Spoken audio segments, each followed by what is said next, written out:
А никој не се прашуе од кај научил Боки Тринеска да биде таков? Да не растел случајно у Београду, па тамо го учеле. Не бе, Боки има растено у Скопје. Овде научил да биде таков. И знаете што ми е најстрашно? Што мислам дека голем дел од тие што го учеле се тука вечерва меѓу нас. Или кажано на северно-македонски дијалект, неко меѓу нама nije наш.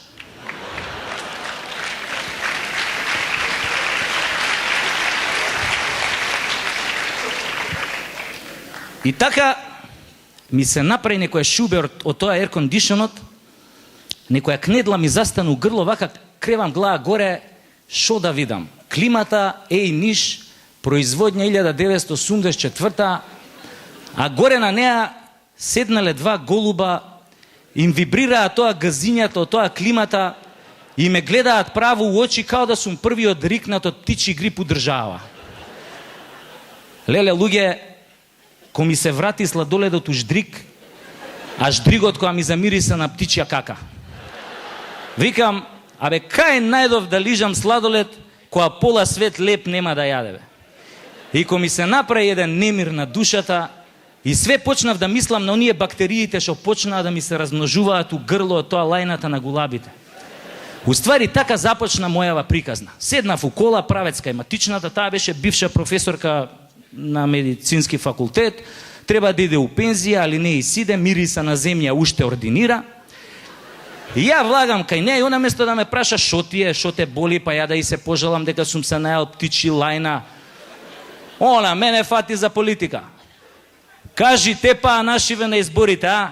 Кажи каква нова влада имаме. Кажи каков лидер имаме. Млад, па каков ораторе, па каква дикција има, па каква харизма, катаклизма. Викам, докториве, одма знаат која страна да ја фатат. И тоа со пичина. Едно, две, она паза лидерот. Вика, ваков лидер нема у светот. Вика, гледа го Џорџ Буш. Му требаше, вика, 20 сати да стигне на местото на злосторот кога ги урнаа зградини у Њујорк. Вика, нашиот лидер не е таков. Он сегде прв стига.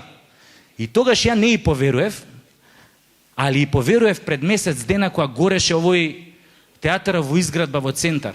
Јас случајно се најдов тамо, кога се запали театаров, и само што се запали, некако исто време со пожарникариве дојде и лидерот. Искача од тоа лимузината, им вика на пожарникарите: "Стој!" Пожарникариве застана и му вика тамо: "Остај кофата доле!" И овој остава кофа. Иде лидеров, ја зима кофата и вика: "Се знае оваа држава која фрла првата лопата и првата кофа. Штрак!"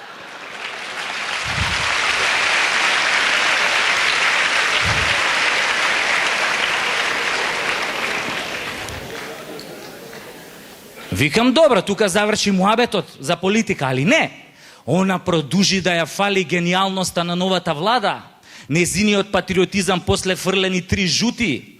Не знам, почна да ги фали реформите во здравството. А јас све мислев на оние бактериите што почнаа да ми се размножуваат у грло.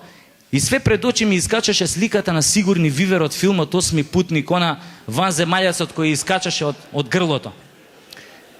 И оваа драпаше, едно време и текне ми вика: "Чекај бе, уствари ти зашо си доен, шо те боли?" И ја одма тука и врзав една прича и викам: "Слушај, само што се вработив, па сакам брза систематски да ми напишеш еден упут, пошто викам, нели новава реформаторска влада работи 24/7 и требаат работоспособни мажи, богобојажливи, што знаат целосно да се дадат во светлата иднина на својата татковина." "О, вика, нема проблем, вика, ја ќе ти напишам еден комплетен. Крв, вика, ќе даваш?" Леле, ко ме фати паника, си викам, сега ова лајново од гулаб сигурно од грло ми отишло у крв. Ај, викам, пиши, викам, една е прувета. А викам, окраќа? Шо мам окраќа? Па ја викам, сум лижал сладолед, не сум мочал у далноводна Евана. Ај, викам, пиши и сперма, ако треба само да проверам да не сум лапнал птичја кака у ера на птичи грип. И она пише ја упут и ми вика: "Кидеш у државнава лабораторија, сакаш упут или за приватнава?" Викам, "Докторке, парите никад не биле проблем, пошто ги нема. Кај ќе пишеш, таму кидам." Вика, "Слушај, да си идеш, вика, ти у државната лабораторија, Пошто вика овие од приватнава и така примероците ги носат од државната. Па само ги препишуваат резултатите, па после на вас наивните пациенти ви наплаќаат рекет. Леле, викам, кој го смисли овој систем, бе, како мене не ми текнало порано? Баап еден компјутер, тури две цицлести медицински сестри цел ден да собираат брисови, однеси ги примероците у државно, препише резултатите, штрака вантата у джеп. Викам, докторке, пиши у државно.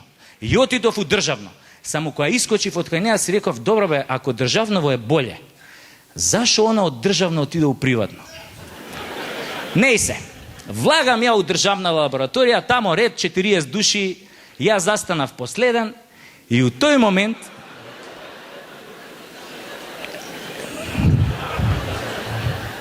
така беше.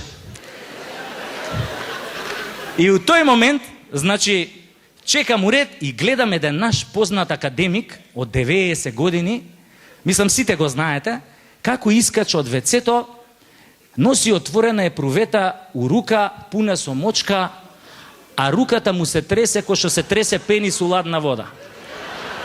И иде академиков со мочкава, иде, доаѓа до шалтерот и вика на сестрата, моли сестло, кај да ја остава мочкава. А ја гледам у тоа епруветата мочка ни за лек. Академиков, као градски веджукели, ја обележал територијата од кенефот до шалтерот.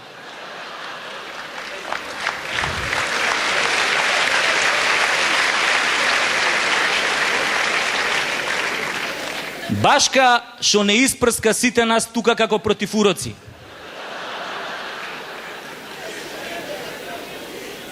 А како само ја напунил да си ебе векот.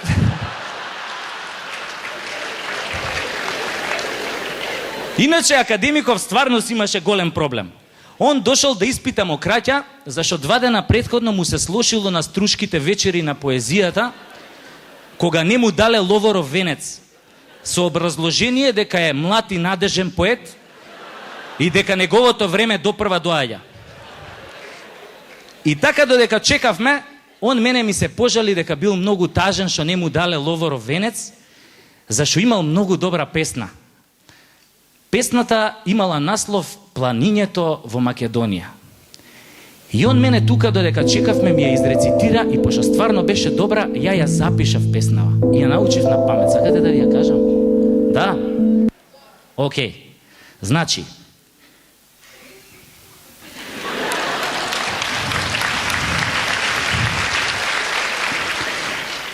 Планињето во Македонија. Јас сега ќе ставам рака вака у джеп, малце за да личам на Раде Шербеџија, за побрзо да ве шармирам.